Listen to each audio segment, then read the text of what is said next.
Um, let's see if this is working.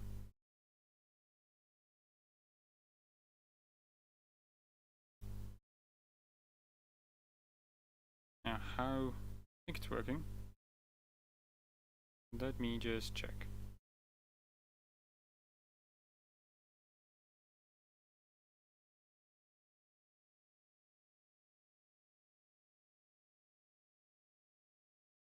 Okay.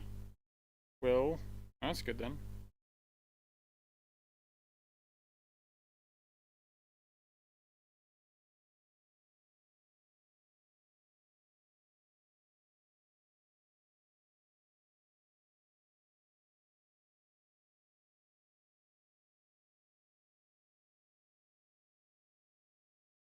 Okay.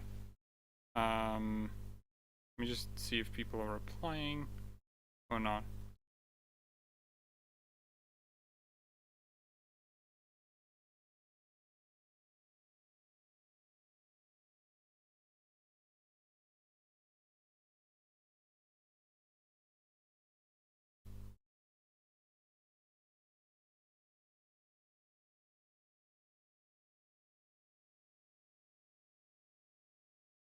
Yo. Okay, well that works. Cool. Epic.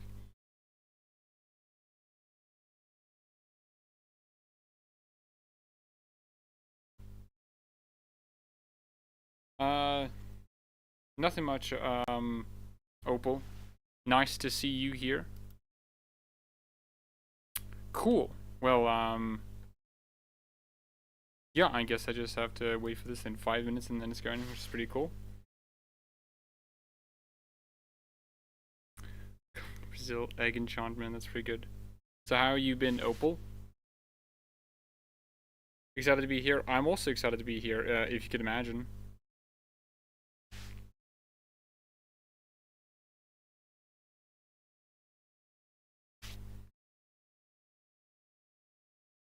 Four minutes, dude.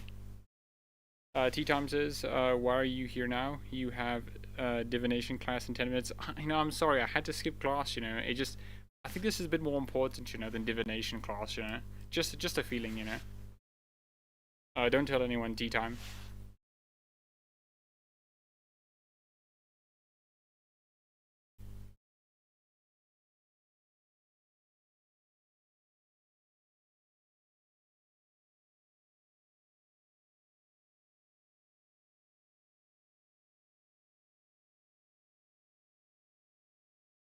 So how's all your days been? Bunking on the first day is something. Bunking, I have no idea what that means. But you know what? Bunking sounds like a cool word. Okay, so maybe. Oh. Yes, I understand what you mean. Yeah. On the first day of school. Yeah, I'm skipping it. So close to the exams too. Yeah, so close to the exams too. I'm just not a great student. That's the secret of it. 3 more minutes. Pretty cool.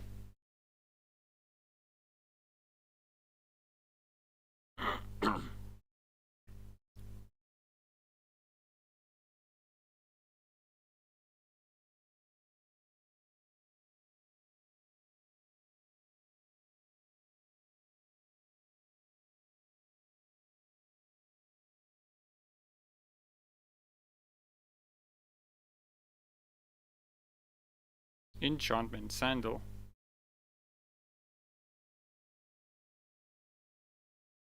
Man, dude. Pretty cool.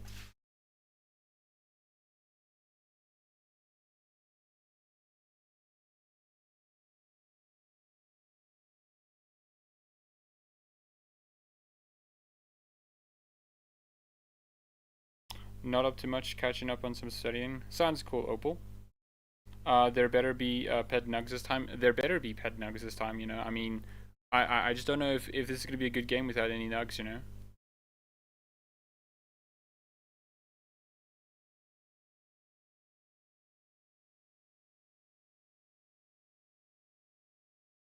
Because this is what we're missing. This is what we're missing in Dragon Age. These little guys, okay?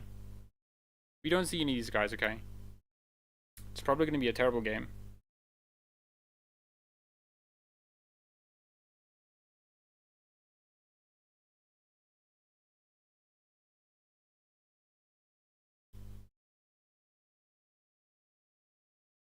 2 more minutes, my word, it better be happening soon, you know? It's bloody terrible waiting so long. Absolutely love just the amount of enchantments over here. It's very fun.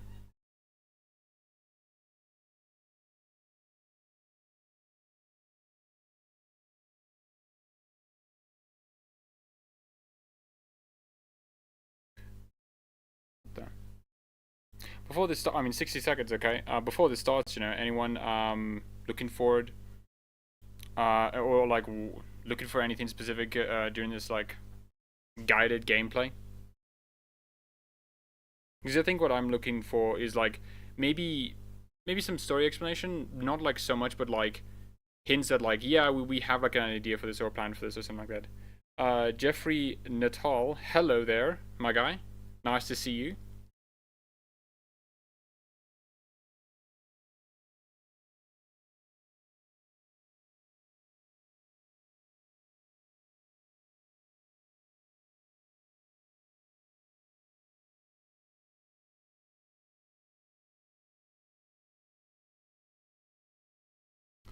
Honestly, feel like they've given us enough, but maybe more mage gameplay would be nice. Yeah, I mean, I think more mage gameplay. The small bit that we got from the NVIDIA reveal was like nice, but like seeing some more would be really cool. You know, I'm looking forward to the Canary Mage. Hopefully, yeah. I mean, same as well, Ryan. Because like yeah, it's interesting with the Canary because like wonder what they're gonna like do with it in game, you know, since obviously we're gonna probably play a Talvashoth and not a Kuhn guy, you know. And also, sorry to ask this like at the beginning, Ryan. If you perhaps consider liking, you know, that'd be helpful to the stream.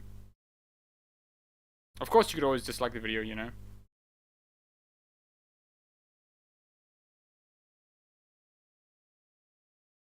Oh, it's starting.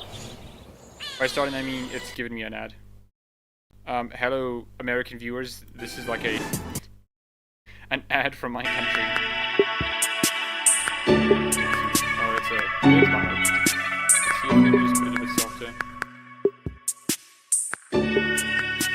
That should be fine. Tell me if it's a bit loud. It's nearly here. That's just pretty cool, yeah. Pretty epic, you know.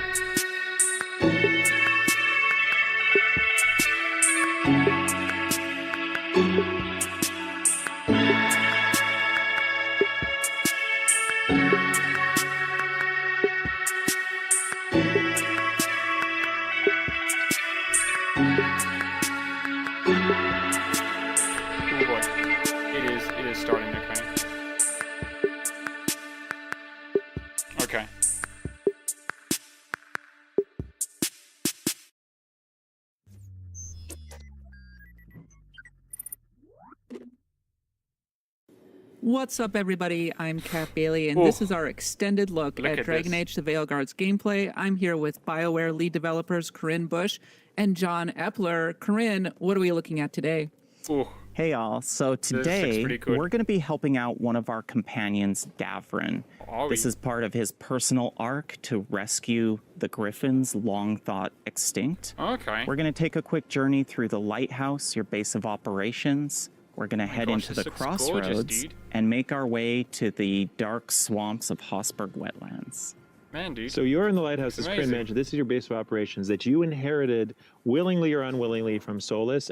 It is located in the Fade. It's where Solas was able to start planning his rebellion against the Elven gods millennia ago. Right now, you and your team have occupied it, started to build it, started to shape itself around your personality. Oh my gosh. This looks amazing. As Corinne mentioned, we are going to go talk to Davrin, who is located up above.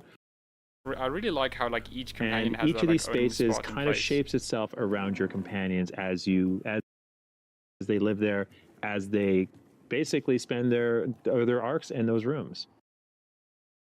And we see here the glowing light above indicates Davrin's ready for us. Let's check in with him. Okay, that's interesting. Oh. Something wrong? Oh. Got a message. A place called the Cauldron was attacked. That's some sort of Grey Warden tavern. It's a secret Warden readout. No idea what goes on there. Then why are you involved? It's a big forehead, Because whatever I'd say. attacked it sounds like the Gloomhowler. So earlier in Davrin's arc, you were introduced to his nemesis, the Gloomhowler, a creature that's been hunting and stalking wardens for quite some time. It's kidnapped a bunch of other griffins. Davrin has been trying to track it down. Now he's got a lead, so we're going to go find this and go track this thing down. Now, Davrin, he prefers the direct approach. We're going to choose a tough response and see if we can get his approval. Then let's get rid of it. Had the same I do like that, though. I do What's like left how of the wardens are still the licking their companions wounds. are associated with So the we handle personality. this Well, that's pretty alone.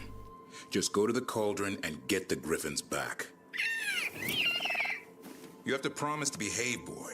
Listen to every word I say. Stay out of trouble. His don't voice do acting. anything It's dumb, so good, and dude. don't eat any. I think we get the point. I struggle with the modern Canary faces. Lancet and Remy just told me there's a yeah, word I mean, for the bond between a griffin and warden moving my as more one. issues, like I think the forehead's a bit Turlum. weird. Until Hassan and I have that, I'm supposed to keep him safe. I have to say that I find the griffin adorable. And very importantly, I know this is a question on everyone's mind. Yes, you can pet Hassan. Well, thank goodness for that. Well, and thank you, all Bioware. right, Okay, it would've what are been we a going to be terrible doing game next? otherwise. He's up for this. All right, we're going to finish getting this Yeah. information from Davrin on the Gloomhowler, and we'll be off to Hossberg and the Crossroads. Between Warden and Griffin starts by having faith in each other. Maybe. I suppose you were born for this sort of fight, boy. All talons and temper. And a sharp tongue to remind you of it. Man, I just As love the long as he cutscene backs here. it up. It looks amazing, dude. Love the interactions. So I the assume that dynamic Hassan can be helpful cutscenes. during the gameplay. Oh, absolutely. In fact, a lot of Davrin's abilities revolve around calling Hassan in the heat of battle. I in particularly love when you're going against enemies. The prop option to You make it see look more Hassan sharp, so swoop beasting down, game. Probably a especially hope, if it you know. triggers a combo between your The Griffin companions. design. Yeah, I love the Griffin design as Corinne well. mentioned Looks earlier, amazing. one of the interesting, fun things we've done is if you see the lights on in a room, companions have something to say. You can see Harding up in that space there, Nev behind you as well, and Belara. But we have a mission ahead of us. We're going to go find the Gloomhowler if we can, and we're going to go through the Crossroads in order to do that. And the Crossroads, I do like if you've how, played like, previous the- Dragon Age games, the lights Trespasser in determine if particular, someone is is a available to talk location to. in the Fade that contains a number of Illuvians, allowing you to travel across have a Thedas in a matter car? of minutes. A But call? at this point, the Not sure what a Crossroads car are under call assault by is, the but lights other cool. elven gods. It's a dangerous place, and we are going to be in for a bit of a fight. And this Illuvian, the Vera Voss, is the central focus point of the Lighthouse. This is going to take us to Solas's pocket area of the Crossroads, and it might look a little bit different from what you've seen in Trespasser. Can you tell us a little bit about the role that the Crossroads plays in the I also structure do and the like the sort gameplay? of casual nature of Yeah, this. so the Crossroads is, very again, nice. it's the area that you spend a lot of time traveling Ooh. through as you And this go is from mage area to gameplay. area. Ooh. It's also a space that has, at one point, served as Solas's main base of operations and training ground for his rebellion against the elven gods. So as you go through it, you're going to find fragments of the past, the things that Solas had done previously that are going to give you a bit of insight into Solas as a character, but also into the elven gods and their motivations. Oh my gosh. Some of my favorite content that you'll find if you go exploring in the Crossroads is these Looks opportunities to actually relive some of the memories Solas had during his rebellion. You actually get to take part in this ancient rebellion. And here we have the Caretaker, a mysterious spirit that was actually here before Solas was and started to help Solas with his rebellion, but also to turn this into a safe haven for spirits. Again, as I mentioned before, the gods are assaulting the Crossroads, so it's no longer the safe haven it once was. But you're going to work with this Caretaker through quite a large amount of ancillary content to rebuild this into that safe home for these creatures. That if I like anyone that knows idea. Solas, he has a tremendous sort of amount of customization affection of it. for spirits. All right, now we're going to get into combat here. Okay. And this time we're playing as a mage. Now, mage is one of my favorite classes to play. It's primarily a ranged attacker, and when we're surrounded by swarming darkspawn, I really have to use a variety of strategies to control the battlefield. Yeah, I like that. That's nice. I'm going to use my heavy charged attacks to knock down these ghouls, get them out of the way, and of like the course, mage staff over here, darkspawn looks good. are vulnerable to fire. So we made sure to equip our fire staff, have our fire abilities on hand. You may notice something about the Darkspawn too, that they look a little bit different than they have previously. And part of that is because Gillenane who has always been focused on using the blight as essentially a crafting material, a way to alter life itself, has been enhancing and changing these darkspawn as part of her army. Corinne, I noticed that you were doing a combo opportunity. Can you tell us a little bit more about how the role that plays in the actual combat? Yes. So the combat system in this game, the deep strategy behind it is really to manage the various abilities your companions and Rook have in concert. So in this case, Harding has a combo opportunity. I'm just going to pause here quickly because I just want to talk about this, because without them talking, I do like how casual this just overview with the gameplay. I like how it's just like, hey, we're just showing you what's going to happen in normal gameplay, and I think that's very good in general, because it means we actually see how the game's going to be just played when you play it yourself. We're not really getting this very narrow slice of the game. With Shred, it's going to apply the sundered effect and deal a high amount of stagger. Yeah, like that, the little mistake that she made, right? The sunder. It's I like that, right? It makes it a bit more. Hey, they're literally just watching this gameplay and talking over it, which I think is it's nice. It's nice. Notice I can combo that with Rook's ability Spirit Bomb. That's going to cause a detonation combo. So, again, one of the things you'll notice about the terrain here is it's very snowy, very mountainous. The Crossroads is a realm that reflects the waking world. In this case, it's an amalgamation of all the... Also, sorry, pause again. I get what they mean by exploration now, because we're going to explore in a much more open area rather than how Origins and 2 was, where it was kind of not a box or a line, but it kind of felt like that in some times, But this one, we're actually now, hey, this is a much more wider area. We can actually explore a lot more, sort of backtracking as well, which is real cool. World spaces that are tied to it. In the case, we've got Hosberg, we've got other mountainous regions. So it's kind of this mix of the swamp, and as you'll see as we move towards these alluvions. Oh, dude, there's some banter over here. That's so nice. Do Templars really not have authority over mages in Tevinter? What happens if there's a blood magic? The beautiful banter, around them very clearly reflects depends on the Templar. It depends on who's bought the loyalty. On the other side. We're not going to spoiler and tell you exactly what's on the other side, but you maybe make a few guesses based on what you're saying. Cal Sharok, I imagine. I'd love it to be Cal Sharok. Do I have to do the Crossroads? Or... I love it, dude. This is so Dwarven. I love the aesthetic of it. Can I just fast travel right through? So it depends how you progress through the game. The first time you go to any of the new regions in the world, you'll traverse the Crossroads to get there. Subsequent times, we of course support fast travel, but it behooves you to actually go back and explore the Crossroads, as some of the deepest secrets lie within. I like that. Sometimes with fast travel, it does kind of suck when you kind of just get the fast travel unlocked immediately, but you actually have to go there and you can backtrack there if you want. I like that. So now you're in Hosberg Wetland. It's an area that has been almost completely consumed by the blight. The Grey Wardens have set up an outpost here. Again, if you know anything about the Grey Wardens, they fight the blight anywhere they see it. This is and amazing. They're noticing something strange is going on here. Codex entries are still here. Oh, thank you. Blight is not behaving as they expect it to, and as it historically has. So they've set up shop in this place called Lavendel, and you are here to work with them, help them out, and help them find an answer to the questions about the blight that they're asking. Tell me a little bit more about this area. It looks a little bit like a hub where you can get a lot of quests and things like that. That's right. So here we find one of the bases of the Grey Wardens. So you'll see they've really built up a small fighting force here to hold off the Darkspawn. What's more, the Grey Wardens are a faction we're going to be working with throughout the game. We've got Holden, one of the Grey Warden quartermasters.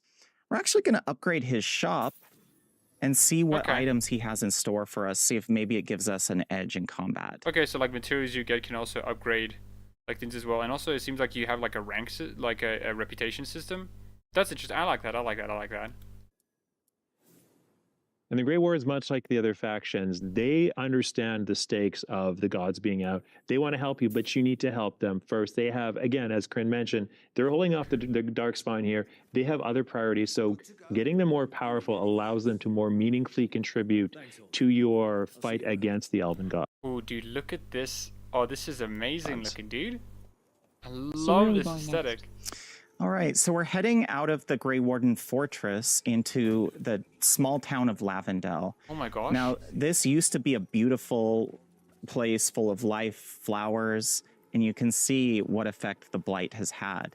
But the residents are still here. They're trying to make the most of their lives, and you can see there's plenty of opportunities to help them. In fact, we're Jeffrey Natal says this looks like Diablo 3 shop. I mean, yeah, it does, right? I think that's more the UI design rather than the it's more the UI design rather than the actual like mechanics at work, you know? Because like Dragon Age did have like itemized loot that was in varying levels of like good or bad, right? It's just they color coded it now, you know.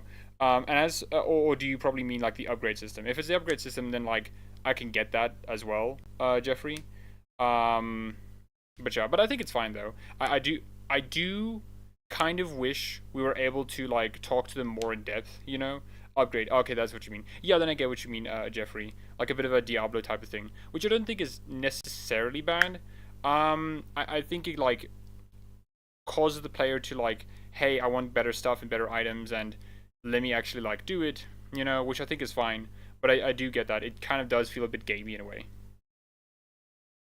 I'm going to quickly check in with Finn the physician and see what he has in store for us. So Flynn, again, one of the focuses of this game is characters, not causes. I've been busy with patients, but I'm short on medical supplies. My mentor, Oscar, he should have some. He has a cabin outside the village. If you're out there, tell him you saw Flynn, and they could use his help. And Flynn is a warden who you will do quests with. We wanted to make sure that the side content of Dragon Age: The Veilguard felt as meaningful and I do wonder if we'd be able to talk to like NPCs during quests, like that one, like if we could like ask questions or stuff. I do wonder if we could do that, at least like for some quests. Like for it's fine if it's like not all of them, but like I would like to talk to the NPC overall conflict of the game as anything else you do. We don't want you to just go off and do random tasks. Everything needs to feel meaningful, either contributing to your fight against the gods or contributing to the growth of your companions and your... I think one way, and I think they're accomplishing this very well, is that the presentation of the game definitely does contribute to the feeling of like, hey, you're actually like doing something and not just doing like monotonous tasks, right? Because one of the things that I think makes like Dragon Age Inquisition's tasks feel a lot more harder to do is the lack of presentation, right? Like the floaty camera and whatnot. But these sort of like camera angles and whatnot makes it feel a lot more like immersive and you're in it, you know? The factions that you need at your side to stop the gods. You look a bit worried. We're not sure where some of our wardens are, Beckett and a few others. We're supposed to check in. We need to look out for each other more than ever. It's just... Also, just to comment here, look at this warden armor, dude. I absolutely love the design, okay? I love the sort of like symbology, like cloth over here, the chest plate here. It looks so amazing. They took Weiss helped hard, and I hope they're okay. All right. So we picked up a couple of quests in Lavendel, but we're here to help Davrin. So we're going to make our way through the perils of Hossberg and also, try to get to... look at this, dude. Oh my gosh. This some, like, warden flesh fortress orbs, okay? Of the Cauldron. Looks amazing. Oh. Seeing a lot of kind of organic matter. I suppose that's the blight. Absolutely. So the blight at this point, as mentioned before, the wardens understand it's changed. It's become a lot more organic, a lot more alive. You know, back in Dragon Age 2, Inquisition, Origins, the blight, while it was a slow-moving wall, it didn't have this almost sentience, this almost thought behind it. And obviously we've talked about how the gods that are out are blighted. That probably has something to do with it, and it's made this area far more dangerous than it would have been before. And you might notice as we get into combat with some of these dark spawn that they do look a little bit different than before, and that's very intentional. Gillenane, the god of monsters, she uses blight like a medium to sculpt and warp the dark spawn to do her bidding, to suit her purposes. So right now you'll see... Okay, it is interesting they repeated that again, because John Epler did say, like, yeah, the Gillenane, like, changes and reshapes these things. But I do like that they say it again, because, like, I do think it is important to sort of establish that these aren't, like, the new canon designs and previous designs have been retconned. These are just like different versions of them, right? Which I think is important. A couple of Herlocks, one with some pretty... I do hope we'll see some Genlocks, though. That'd be cool. Disgusting growths on its back. Again, the idea... Oh, and also, just to tell any of you guys, if any of you guys like have anything to comment on the video, then like feel free to comment, you know. The idea that the Darkspawn and the Blight is an organic weapon. They're not just coming out... Also, I just love this mage gameplay here, okay? The sort of like floating thing is really cool. And, you know, making swords, making armor, they're using the Blight to augment themselves so they can more effectively defeat you and also give the gods the world that they desire. All right, now I'm actually... Mage can actually fight now. Yeah, mage can... I think... Well, it's more like mage can actually be cool now, right? Because the only time the mage was cool in Dragon Age Tea Time is during Dragon Age 2. And, like, that's it. Dragon Age Inquisition had some, like, cool, like, spells, and the Knight Enchanter was pretty cool. Like, everything else is like, oh my gosh, dude. Like, you kind of just, like, hit, and you don't even get to use your staff as, like, a blunt weapon, you know? Actually going to switch to my Orb and Dagger on the mage, and those of you that were fans of the Knight Enchanter in Dragon Age Inquisition, you might feel right at home with this. This is a more melee-focused, more agile version of the mage. Tea Time says, like this is the stuff Hawk Mage was doing, and now we got that. Yeah, right. You know, we can actually like do this, which I think is like cool for mages, because mages are supposed to be these like very powerful things, and having them like look cool, I think is a very good. It makes the like fantasy of the mage in the world a lot more real, you know, because mages are supposed to be very powerful, but when you see them just like shoving their staff in front of you, it's like it's not that cool, you know.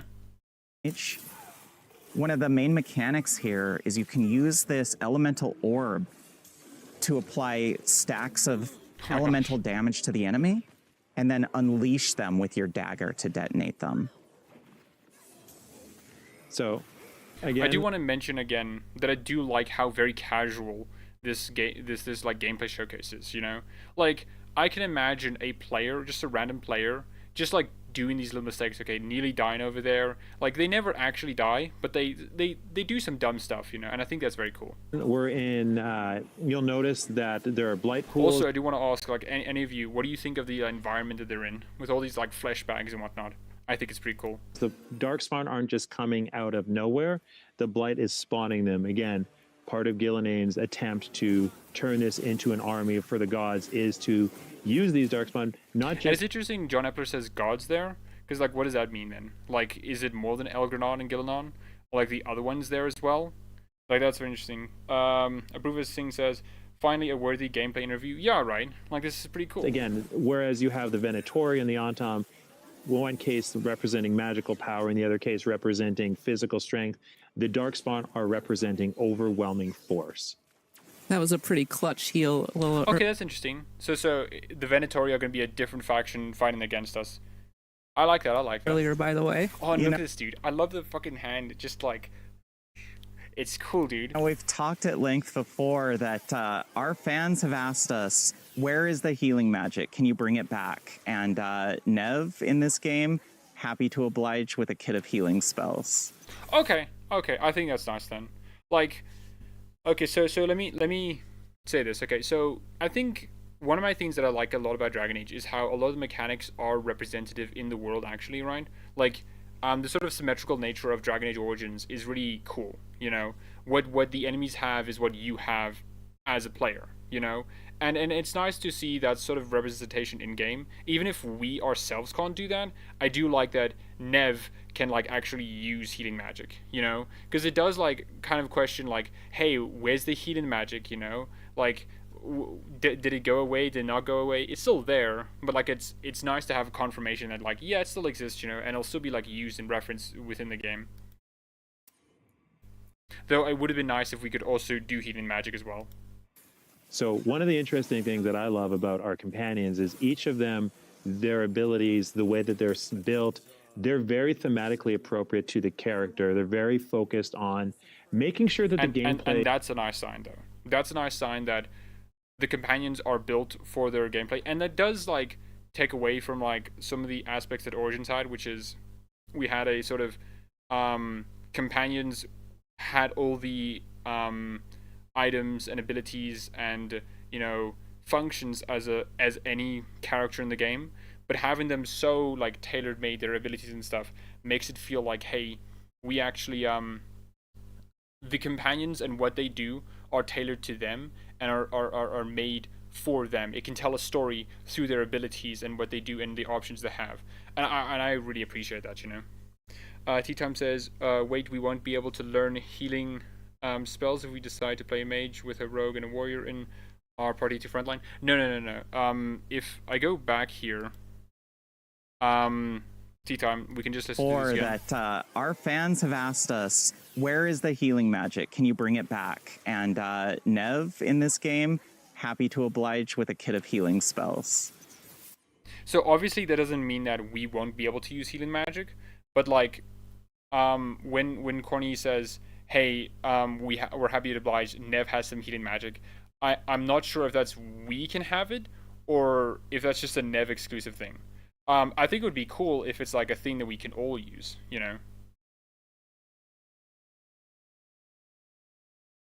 To the character, they're very focused on. Also, I just like in the background as this thing is happening, like it's just, oh, here the companions making are just sure talking, that the gameplay and the narrative are as closely aligned as possible.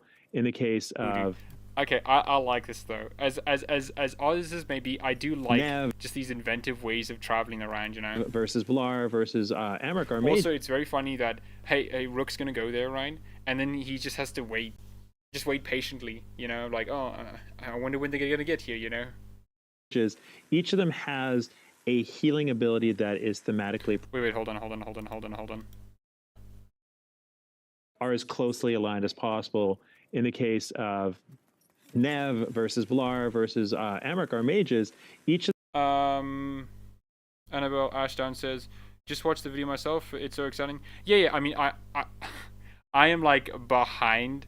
Like, it's substantially, the video's already finished, you know? But I'm just, like, pausing constantly, and so, you know. It's cool, though, huh? A healing ability that is thematically appropriate to them. It makes sense when you know them as a character. Yeah, and I think that's nice, though. Like, each of them have, like, thematic abilities. Watching you play, I'm struck by sort of the size and the scope of this particular area. It seems like there's a lot of exploration. Yeah, which is interesting, right? Like, just to comment on it, like, it's not open world, I think, but it's a lot more open than Dragon Age 2 or Origins, right?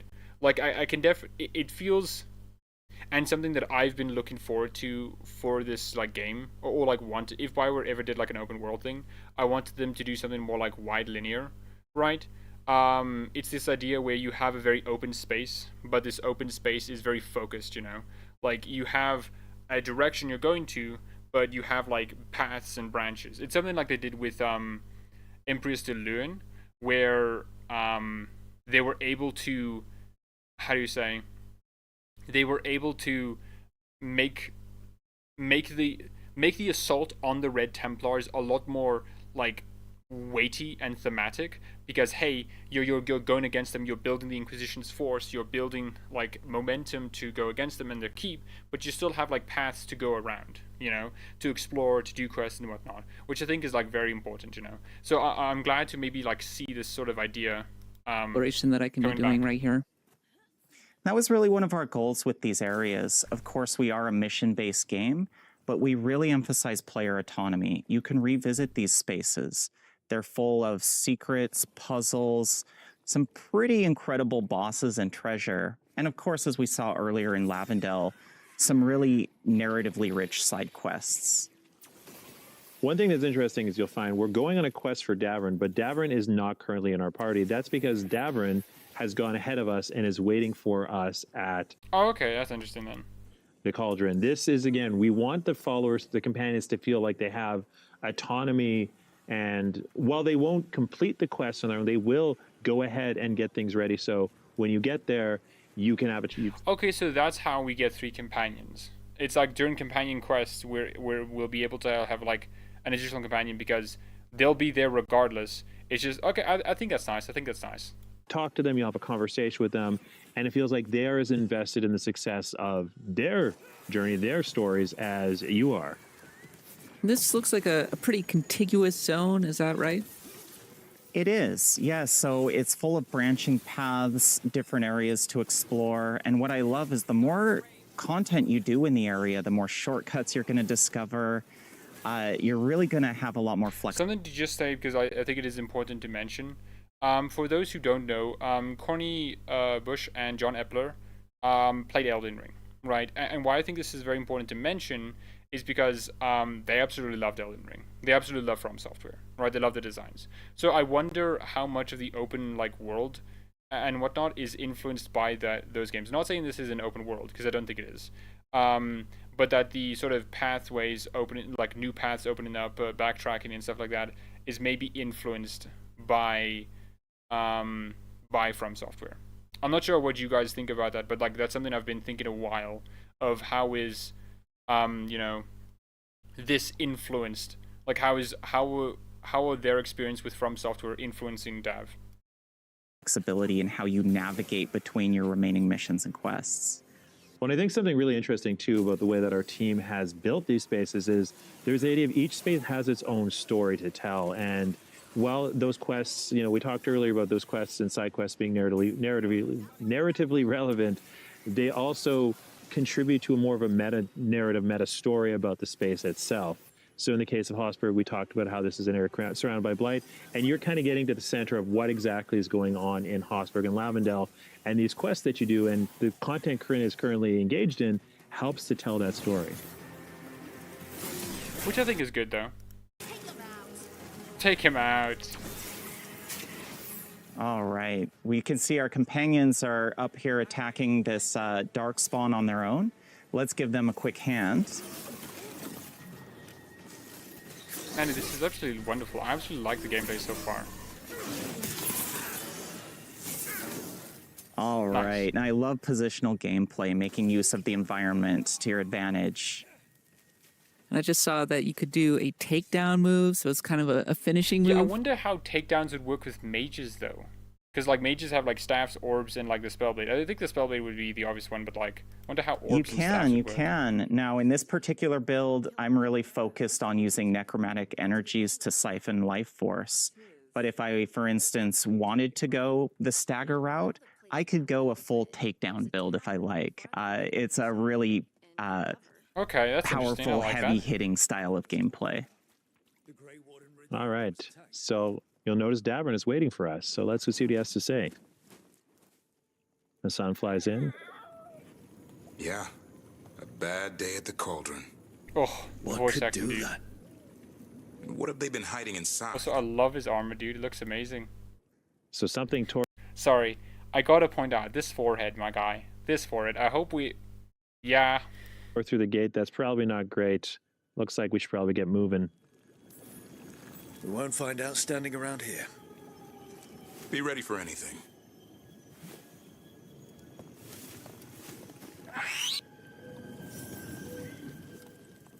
Oh. That's interesting. Where's Harding? So because we don't have Davrin in our party, he's going to move ahead and wait for us while we bring...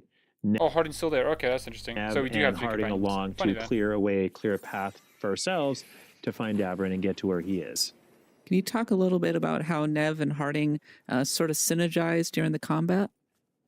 Yeah, so Nev and Harding, Nev is a mage, Harding is a rogue, and each of the classes, and you can build and party entirely of one class if you want, but the idea is that the classes synergize and they can set up and detonate each other's abilities in a very interesting way. Now, because you have a lot of freedom in how you build your character, you can, again, as said, you can have all rogue party, all mage party, all warrior party, it still works. But in this case, Nev and Harding are very effective at setting up and detonating, in this case, as Corinne's going to show. So we're in danger here, and this is really what I love about the tactical layer of combat. If you get in that clutch situation where you've got this devastating incoming attack, great time to pause gameplay, weigh your options, and in this case, I'm going to go back to our combo here and see if I can just quickly get out of the way.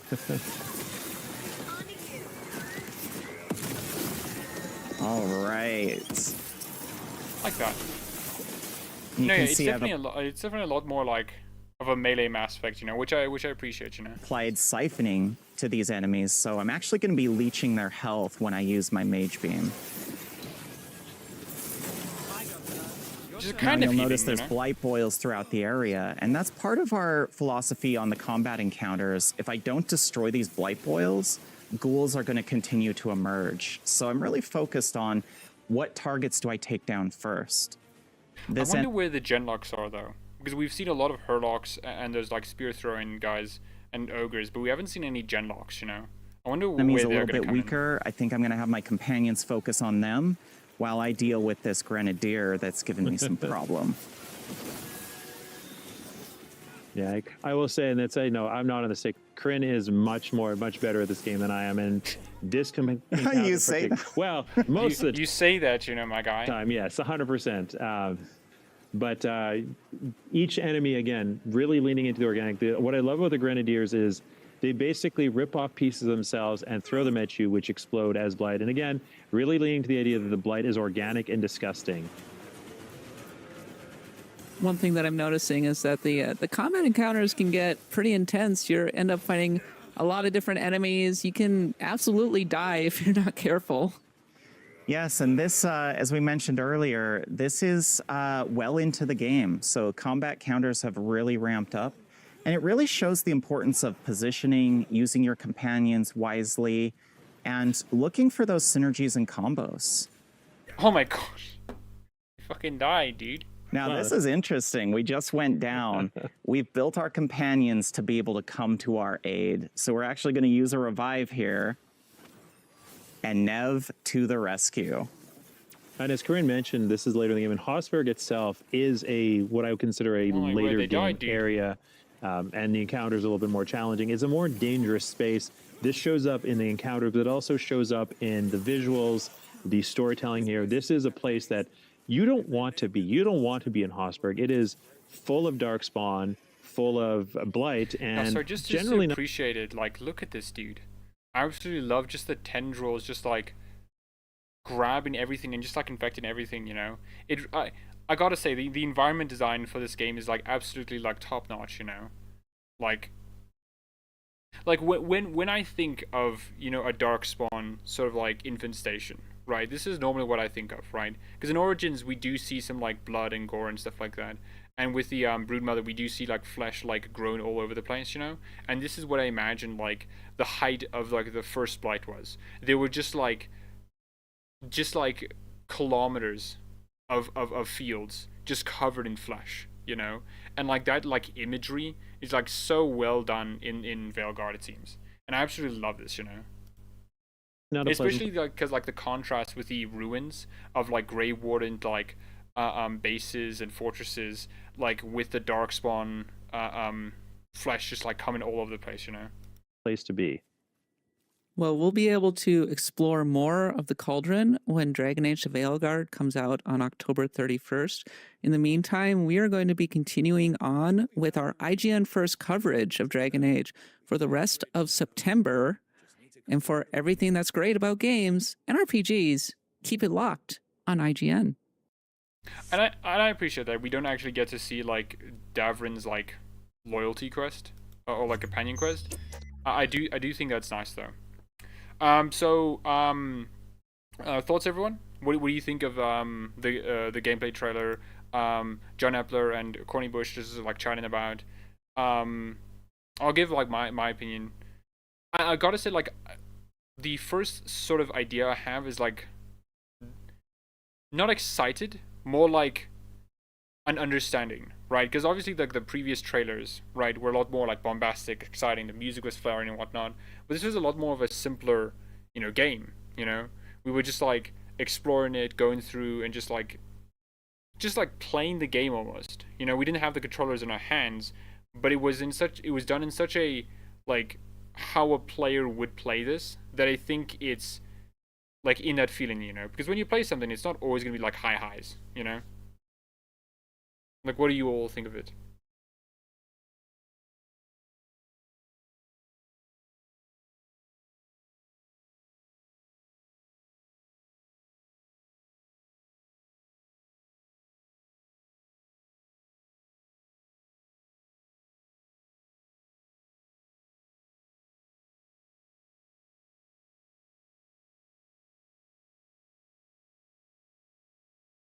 it was good. No, yeah, I think it was also really good. I think it was also really good. Jeffrey, still getting it regardless of the negativity. Yeah. I mean, like, yeah. I imagine, like, okay, and one thing I might agree with. The forehead. Like, I don't think it's bad, but like, I do hope we'll be able to like change this. Just a bit. Just a bit. Because I do think it would be nice to have like the sort of design of this to be a bit more like similar to like previous games.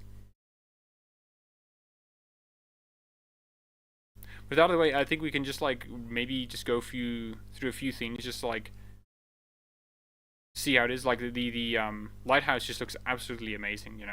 I absolutely like the Annabelle Ashtown says, I'm only worried I might not end up liking the facial animation so much. I mean, I think the facial animations look fine. My only issue, I guess, with this sort of like interaction with them. Got a message. A place called the Cauldron was attacked. That's some sort of Grey Warden tavern. It's a secret Warden readout. No idea. Like, I think it's fine, I think the only issue here is like, the Canari's face, The forehead is very big, Are you involved? Because whatever... The one thing I do appreciate, though, from this as well, is that I do like how we're not actually going to see, like, Davrin's quest, Like, I think something that I can understand some people feeling is that Bioware is like showing a substantial amount of like content, and like spoilerly content as well. Like with the gameplay showcase of the high level warrior gameplay, it was just like, oh yeah, dude. By the by, Gillanon and her archdemon rocking up, and it's like, oh okay, like sure, you didn't have to do that, but they did it anyways, and it feels like weird how they're given so much, So I like and I appreciate it that they don't actually show Davrin's like quest, nor the context of the quest, beyond like he's trying to help Griffins come back and stuff, Also, I do like, again, like I think the dialogue wheel is quite nice here. I do want to see like just the dialogue wheel in a sort of like conversational aspect where we're able to ask questions, because that'd be nice.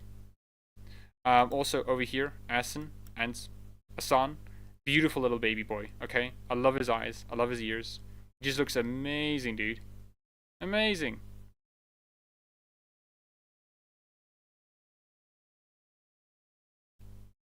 So just like, oh, look at Davrin's room, dude. Davrin's room just like looks amazing, dude. Oh my gosh, dude. I love it. Oh man, dude. As Corinne mentioned earlier, one of the interesting, fun things we've done is if you see the lights on in a room, companions have something to say. You can, because like I like the idea that it's sort of a naturalistic way of indicating the companions has something to say. Because one of the big things issue with like companions in video games in general and like Bioware games is that you don't really know when companions are going to talk to you, right? The only thing you really know is that hey. Oh, that was weird. Was that hey, the companions you're chatting to, you just have to keep coming back to them over and over again, and it kind of feels a bit like unnatural in a way, because when you keep going back and back and back and nothing really says, and they don't really say anything, it does feel a bit like they're not real in a way, which can suck. But like I like the idea of, and especially because like you can say you can just have a notification on, which indicates the companions is like ready to talk. But I do think having this more naturalistic way makes it feel like, oh, the companions has something to talk, and you just go talk to them, See Harding up in that space there. Nev. Though I do wonder if this thing will light up with just like quests, or like when the companions have new dialogue in general. Behind you as well, and Belara. But we have a mission ahead of us. We're going to go find the Gloom Howler if we can, and we're going to go through the Crossroads in order to do that. And the Crossroads... Also, what's interesting with the Crossroads is that, like, I like how the Crossroads are also, like, a bit of an open... I guess an open area is the best description for it, wide linear. Man, dude, it looks amazing, things that Solas had... Especially because the Crossroads are, like, a weird in-between the Fade and the, in between the Fade and the real world, Oh, and I love like how the path to either like direction, you can just see it lined with the iconography of that path, you know. Like this is the Grey Warden path, you know. I absolutely love it, you know. And also I like the idea that also to turn this into a safe haven for spirits. Again, as I mentioned before, the gods are assaulting the Crossroads, so it's no longer the safe haven it once was. But you're going to work with this caretaker through quite a large amount of ancillary content to rebuild it. Yeah, so like we're going to rebuild it, but also this is like, hey, this was like a haven for spirits, which I think is interesting because that implies a lot of like how Solas and his relationship to the other gods, you know. I think it's pretty cool. And then also like rebuilding the Crossroads and the Lighthouse, I think that's nice.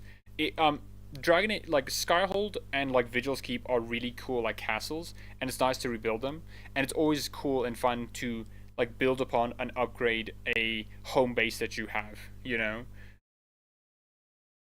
This into that. Oh yeah, and then I think they say here. And this time we're playing as a mage. Now, and when we're surrounded by swarming, have to use a variety of to control the battle, to knock down these ghouls, sure to equip our fire staff, have our fire. Is because Gillenane over here a little bit different. They have to it that they on hand. You may notice something about the Darkspawn too, that they look a little bit different than they have previously, and part of that is because Gillenane, who has always been focused on using the blight as essentially a crafting material, a way to alter life itself, has been enhancing and changing these Darkspawn as part of her army. Which I think is like very important to like, because like a question that I had for a while, at least for the new Darkspawn designs, is this like new Darkspawn designs that like retcon previous designs, or are these like like designs that are specific to like Gillenane and what she did, you know? And I'm glad to like understand like these are like new Darkspawn designs from Gillenane and not really like these are the new Darkspawn designs for all of them, you know? I do hope we could see like older Darkspawn designs to see like a compare and contrast, because I think that'd be really cool. Additionally, what's very interesting is that like Gillenane uses it to make life. I'm not sure if that's saying like all life comes from the blight in a way, or if it's more saying that like, hey, I sure approve as Signa says, I sure wish you get enough subscriptions and view range so I can super chat you, since you have been quite underrated. Oh, thank you, Approva. Like that's very kind of you to say, you know. Like for me to get like a super chat, I would have to get like 500 subscribers, you know. Which like I mean I'm gonna get there eventually, but like man, it's cool though. Anyways, back to what I was just gonna say, like with the blight, that's implying that like all the blights come, like all life comes from blights, or is this like specifically Gillenane saying that like the blight is, or like saying that the blight is like a form of creation, you know? It's interesting either way. Like the answers, or like thinking about the question is interesting either way. Corinne, I noticed that you were doing a combo opportunity. Yeah, and let's just talk about the mage gameplay just for a moment here. I gotta say, obviously in the NVIDIA one, it was a lot more like bombastic, a lot more exciting, because that was like a very like 40-second clip. You know, it was quick, it was to the point, there wasn't a lot of like slack time. But for this one, we can see like what gameplay would look like just in general, and I absolutely just, I don't know, I appreciate it, you know. As I said before, like during this, I appreciate how casual this is, you know. It's kind of like the developers literally just like gave us a copy and just watched our shoulders and like, hey, play the game, and it's like, oh, cool game, you know. And like I think some people, because I'm more anticipating some criticism, some people may say this looks boring or stuff. I think this is just like how gameplay works in general, right? Gameplay looks very exciting and fun when you have a like a reel, you know, when it's all like, yeah, let's quickly do quick shots, quick cuts, and all that kind of things, makes it look exciting and fun. Like all gameplay kind of looks like that to an extent, right, when you're revealing it. But when you actually play the gameplay, few games actually have that feeling, you know. A lot of it is just like you playing the game, you know. Approver Signa says, Blight was a creation. Solas hinted that with his talk to Blackwall. What if all the archdemons dies? I mean, yeah, right. I remember when Solas said about like the blight was something like created, which is obviously I think true from like all other lore perspectives, because the maker, like if we take it from a Chandri perspective, the maker made the blight, you know, or it's weird and strange, but like the maker didn't necessarily make the blight, but it was sort of caused by him, or like it involved him heavily, you know. And so because of that, I think how do you say, and because of that, you know, it could be like a sort of form of creation as well. Though I do think that's like maybe being a bit, not a stretch, but like not what most people would think a creation is, which I don't think is bad. And it's just to continue with this part, I just like how casual this is, you know, and also I just like how the mage gameplay looks in general. It's like when you see it, right? It's like, oh, okay, like look at that, okay, cool. You see little dashes. That's really cool. And like it just looks a lot more like active and in play, you know. Mages in like general very immobile throughout Dragon Age. Dragon Age Inquisition had the like frost spell where you could like run away, like where you could dash really quickly. But in this one you feel a lot more like active and engaged in combat, instead of just like, instead of like you're here, enemies here, you have to now run away all off the screen, you know.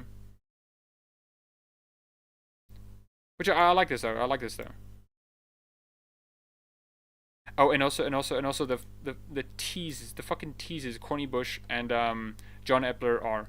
Look at this, dude. And as you'll see as we move towards these Illuvians, the architecture around them very clearly reflects what's on the other side. We're not going to spoiler and tell you exactly what's on the other side, but yeah, we're not going to tell you what's exactly under the other side. Okay, Cal Sharrock sided over here. Okay, and man, I hope this is Cal Sharrock. Okay, I am a dwarf man. I love dwarves so much, dude, and I would absolutely adore if we got to see Cal Sharrock. Okay, especially because the way this like sort of golden lyrium infused like archway is. This looks absolutely phenomenal, dude. And as you'll see, dude, move towards this is these so Illuvians, like nostalgic for me. Look at this. It's like we're playing Origins again, my guy. Let's take a Dragon Age Origins dwarf statue. It's like we're playing Origins again. Come on, let's not that. Oh, it's like we're playing Origins again. Okay, I don't even think that. Let's look at this. Let's look at this. Here's this. Yeah, I don't think there's a lot of changes between these two. I mean, that's cool, but for me, you know, like I absolutely love this sort of like dwarven architecture, you know. It looks absolutely beautiful. Reprover Signa says, yep, also Darkspawn are a dangerous force when led by an archdemon, and if we're slain, they are retreat back to the deep roads, and so I wish the Dwarven Empire would be revisited. Yeah, I also wish the Dwarven Empire would be revisited, right? Because like I don't know, man. Like, look at this, dude. Like, I like, my idea, at least for when the blights are over, right? It'd be so cool to just, like, get stories where the dwarves are, like, somberly reclaiming the deep roads. Like, it's all empty, no one's there, and all they see is the collapsed tunnels, taigs, buildings, architecture, and scrolls of their lost empire. And they're just, like, collecting it, repairing it, and, like, expanding again, you know? Like, this is the sort of, like, thing I kind of wish we see when the like Darkspawn are all gone, you know, if they're all gone. But anyways, besides John Epler and Corny Busche like being fucking teases, okay, I so hope this is like, I so desperately hope this is Cal Sharrock, dude. My word, I so desperately hope it was Cal Sharrock. Also, let's just Wardens, they fight the blight anywhere they see it, and they're noticing something strange is going on. It looks amazing. Also, I like the fact that the codex entries are still back. Like, that's... I remember David Gator said something, saying that, like, most players do not bother reading the codex entries. Because, like, you know, most players don't want to read it, you know. Mass Effect, I think, had codex entries where people read a lot more. But that's because the primary codex entries were read by, like, a person, so it was much more easier to engage with. But it's nice that they have it here. Approve Signa says, only time they stayed after killing an archdemon was because of the civil war between the architect and mother. However, you end, they go back. Makes me question why the deep roads, why always deep roads, why they are all. Oh yeah, no, I get you. I also, just to build on that, like a point of that, like I wonder what the architects here, you know, and like the magisters in general, right? Because we've only seen like Corypheus and the architect, but there are 7 like magisters, you know, 1 for each of the old gods, you know. So like I wonder how they're gonna play a role within this game, you know, because like I imagine since the Gillenon still like is gonna control a lot of the Darkspawn, I wonder how the blight infused magisters are going to be involved, you know, if we're going to have to maybe fight them or not. Like that'd be interesting, you know. It'd be interesting to see like if the architect is the only magister who's immune to Gillenon because of his experiments with the blight, you know. I think that'd be pretty cool, you know. Anyways, Codex entries being here, pretty cool. I love this. An improved blight, interesting indeed. Oh, dude. Oh, gosh, let me gawk at this, dude. Oh my gosh, dude. As they expected to. Gorgeous, man. Oh, also, I hope Bioware or IGN releases like gameplay of this without the commentary, because it's not bad, but I would definitely like to just like experience this without the commentary. In this place called Lavendel, and you are here to work with them, help them out, and help them find an answer to the questions about the blight. Yeah, so also, I just wanted to quickly check this shop over here. Where is it? Okay, over here it is. There it is. Just to examine some of the bits and pieces we're going to be working with throughout the game. We've got Holden, one of the... Yeah, so like, obviously... Grey Warden Quartermasters. We're actually going to upgrade his shop and see what items he has in store for us. His shop and see what items he has in store for us. See okay, if maybe... I think the upgrading is fine. You know, like mechanically, I think it's fine. I do hope that they explain it as in like a bit of a gameplay, like a gameplay interacting with like story and lore and world kind of way of like, hey, if you get me some of these stuff, I'll be able to like improve the quality of my items or get more items. You know, it gives us an edge in combat. And the Grey War is much like the other. Because I want to see if there's like lore descriptions for this thing. Let me go to widescreen. Okay, so Griffin's talent, above all else, a Warden's oath is to cut down Darkspawn. This fearsome blade even makes the calling look easy. Nice. And then you have Griffin's talent over here. Okay, cool. So it's like same weapon, different stats. That's cool. Their factions, they understand the stakes of the gods being out. They want to help you, but you need to help them first. Ephemeral's Ash. Okay. Favored by... Oh, wait. Wait a minute. Current item will become... Huh. Okay, you can upgrade these... Okay. That's interesting. I like that. I think that's cool. Favored by Apprentice Warden Mages, this focus is hewn from a charred knot of Ferelden oak. Ooh. They have, again, as Corinne mentioned, they're holding off the Darkspawn here. So you could upgrade the weapons as well. They have other priorities. That's interesting. So getting them more powerful. Also, dude. Oh, man, dude. I love this, dude. All right, so we're heading out of the Grey Warden Fortress into the small town of Lavendel. Dude. Now, this... Look at this, man. Also, I wonder it if used this to be a beautiful or something else, you know? place full of life, flowers, and you can see what effect the blight has had. But the residents are still here. They're trying to make the most of their lives, and you can see there's plenty of opportunities to help them. In fact, yeah, I do hope we get to like talk to more we're going to quickly check in with, because when we talk to him, you know, it's like, so Flynn again. Like Flynn is just like, okay, we talk to him. He says, hey, yo, can you get some items for me? And then that's it. Which is fine, you know, but I do wish there was more content of Dragon Age: The Veilguard felt as meaningful and tied to the overall conflict of the game as...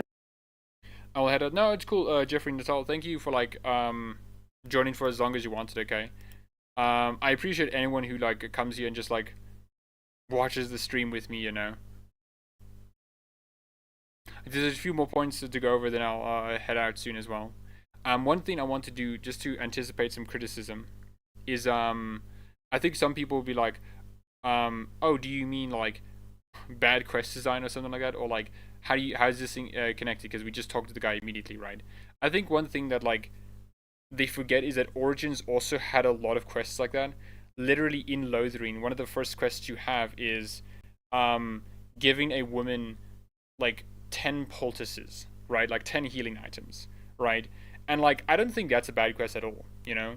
Like quests where you just help people like do mundane tasks is still a good thing, because what it does is like you can see the world when it's just like doing mundane things, but also then when you see the world in much more dire situations and have quests that are a lot more like high production, I guess, it feels a lot more weighty, you know. As anything else you do, we don't want to. Also, just look at this. I love just the contrast of like the wooden buildings with the sort of like grey wood against the Elven God, where all of it is made of stone and whatnot, you know. I absolutely adore it, you know. Also, again, look at this armor, dude. I absolutely adore it. Looks amazing. Lavendel, but we're I love the sort of like flesh aspect here. Annabelle Ashtown says, I'm sure people who complained that this game doesn't look dark fantasy will complain it's too grey and gloomy now. Yeah, man. They'll probably say like, hey, did you know that Origins also had color? I'm like, okay, sure, man. Oh, dude, I absolutely love this, you know. It's the blight. This really is like such a beautiful game, you know, and such a well-conceived game. Also, quick thing, because I think, as mentioned before, the Wardens understand it's changed. It's become a lot more organic. This like slug thing? A lot more alive. You know, back in Dragon Age 2, Inquisition, Origins, the Blight, while it was a slow-moving wall, it didn't have this almost sentience, this almost thought behind it. And obviously, we've talked about how the gods that are out are blighted. That probably has something to do with it. No, they'll complain it's purple. Yeah, they'll still complain it's purple, okay. Maybe that's what they're going to do, okay. You can show them, like, this 20-minute gameplay video, which is literally just, like, about the Blight. And then they're like, too purple, my guy. Like, okay, sure. And it's made this area far more dangerous than it would have been before. Though I do like it, because, like, the implication is that Gillenon is intelligent. Is the intelligence behind, the sentience behind the Blight. The Darkspawn to do her bidding, to suit her purposes. Yeah, again, like, it's interesting to reiterate that, like, the Blight is something that is intelligent and is going to, you know, like, it is changed because of Gillenon, right? So, right now, you'll see... nothing much else other than just gameplay looking, like, really good, you know? I wonder what difficulty they're playing on, though. If they're playing on easy or normal or something like that. Because they said that you can customize the difficulty like in a very extensive manner, but they didn't say like how you can customize the difficulty. Or no, what I mean is like they didn't say like what difficulty they're playing on for this one as well. Also, like, just a comment again, like on this open, like sort of wide area. It's like interesting, you know. I like the idea that you have this sort of like seamless transition from hub area to outside world. I think it's cool. Because like in some parts of Dragon Age, they've had that. In Lothering, the sort of wilds compared to the, you know, village was just like seamless. It was just right there, you know. Obviously for some areas like the Brazilian forest, the Danish camp was, you know, there, but then you can like, you know, have to go to a loading screen to get to the next area, right? I think that's fine. Also, oh gosh darn it, oh gosh darn it, dude. I forgot to mention this because I thought it was really good. Where is it? Party banter, dude. They have party banter, and we just demonstrated, okay, and they didn't even bring notice to it. Bloody heck. That is terrible, dude. Yeah, like Harding says here. Do Templars really not have authority over mages in Tevinter? What happens if there's blood magic? What do they do? Nev then says, like, depends on the Templars. Depends on who bought them. Why do you, then Hardy says, what do you do when the authorities can't be trusted to do the right thing? Oh, gosh darn it, dude. That's how I keep busy. Oh, dude. The banner. Oh, it's rich. It is rich, dude. I love it. I love it, I love it, I love it, I love it. Can we get gameplay view of simply using ability free flow, or do we need to open tab to use each time? No, we can. So I think if I can. So you Approve is saying if you can see at the like bottom here, right? You can see even like with the gameplay, we can't just free flow it. You do have to like press a button for the controller. As you can probably see with where is it? I'll pull, yeah. So you at the bottom here you can see that it's expanded the wheel, and so you'd have to like press a button to then use the associated buttons over here, right? Whether to use it for your companions or whether to use your own abilities. Though like if you want more of a focus and like choosing where your abilities land, you will have to do the like tactical pause, right? But you can just like free flow it. Okay, so I think one more thing I maybe want to mention before we continue onwards. Like this over here. Like it seems like they're just use companion abilities with Lyrium Dagger. Companions can be called upon for help via the Lyrium Dagger, even when they're not present in party. So which is interesting. So you can like call your companions and have them help with like environmental puzzles and stuff. Like just like that. Which I think is like very interesting, you know.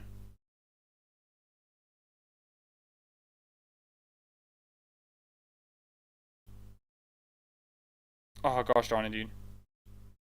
Absolutely gorgeous game. And yeah, I think that is it. Yeah, there's nothing else then. I've basically like gone through this like whole thing. I mean, yeah. Oh, well, maybe just quick thing to mention. This revive thing. Like, I think this is cool, you know? So you're not really interrupted too much during the gameplay stuff. But I do wonder, like, if that revive is a one-time use, or if you have to, or it's a cooldown ability where Nev has to, you know, regenerate it. Maybe, I'm not sure. Anyways, this has been a wonderful gameplay showcase, you know. I think this has been really good, you know. I think, like, final thoughts, at least for myself, is that it's a very, like, casual thing, you know. It's not as, like, exciting or bombastic as the previous, like, reveals we've gotten. But it's definitely been, how do you say? Oh, no, thank you as well, Approving. It's definitely been a lot more, like, informative on how the game is going to play, actually, you know. And I like these kind of things, you know. I like it when you just have gameplay being showcased. And it's just like, yeah, this is just like what the game casually is, you know. You play it, you have some fun, you engage with it. It's like, it's nice, you know. And I think it's something that, like, I think it's going to be good for the game in general.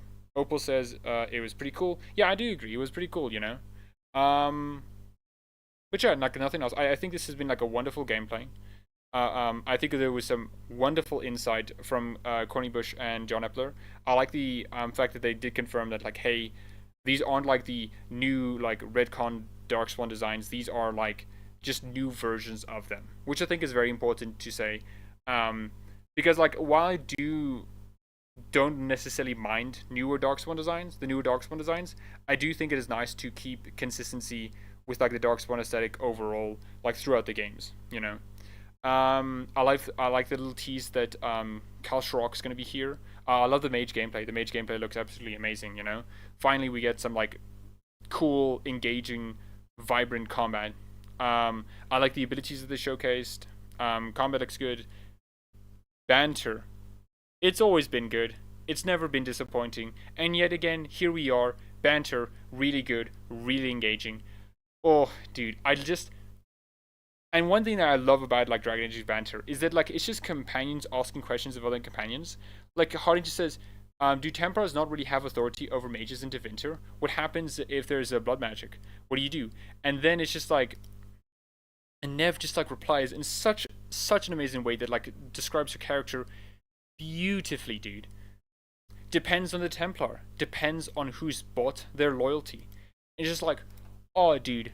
It not only describes her character and like what her thoughts on it, you know, but also describes the sort of position that mages have rule over Tevinter, you know. Templars exist and they do their job, but only to those who bought their loyalty. It's amazing, dude. Caps Play says, I wish there was less talking over the game played today, so I could hear the game, but I liked what I saw. Yeah. I do hope that maybe Bioware give us a like a gameplay version where we're just, you know, hey, this is just us like playing the game. There's no commentary over it. It's just the game being played, you know, like that. I would appreciate a lot.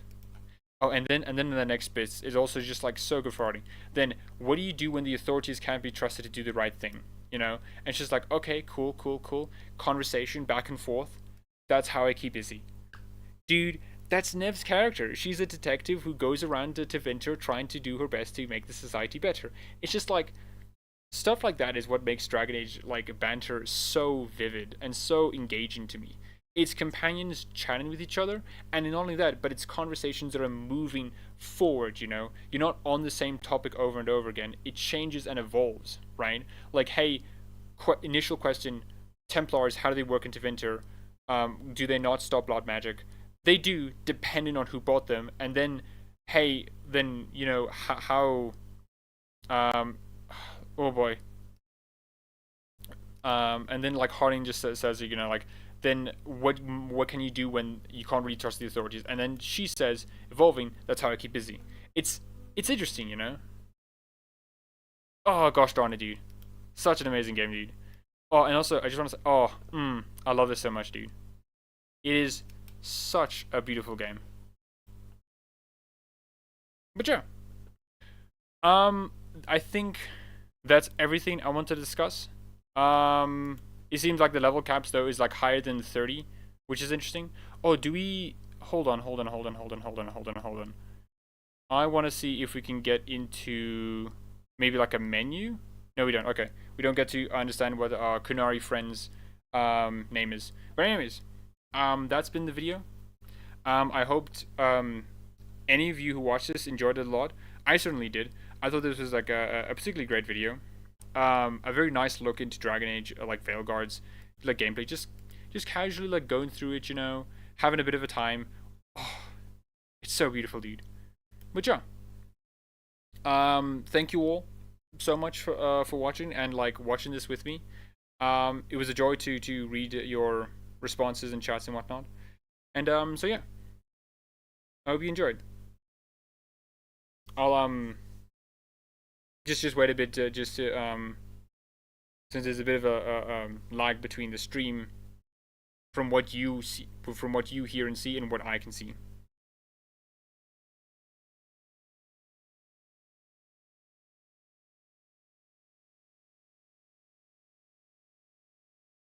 Progressing says, no wonder Caprina wants to Tevinter Reborn. No, yeah, and join the divinatory cult with Cory. No, yeah, definitely, eh? But yeah.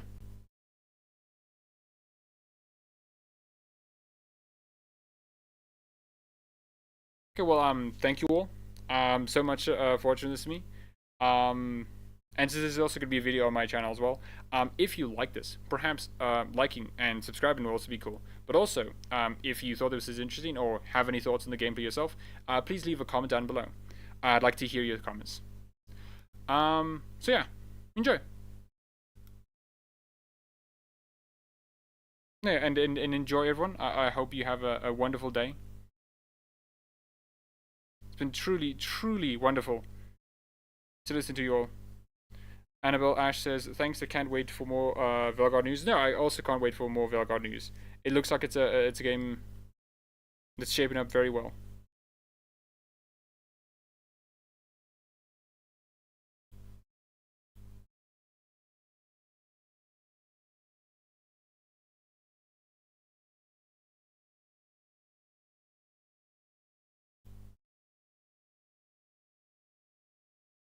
Same here. Pre-order the deluxe edition. My man, dude. I wish I had the kind of money you had, my dude. Like, man, dude, it would be amazing to get this game.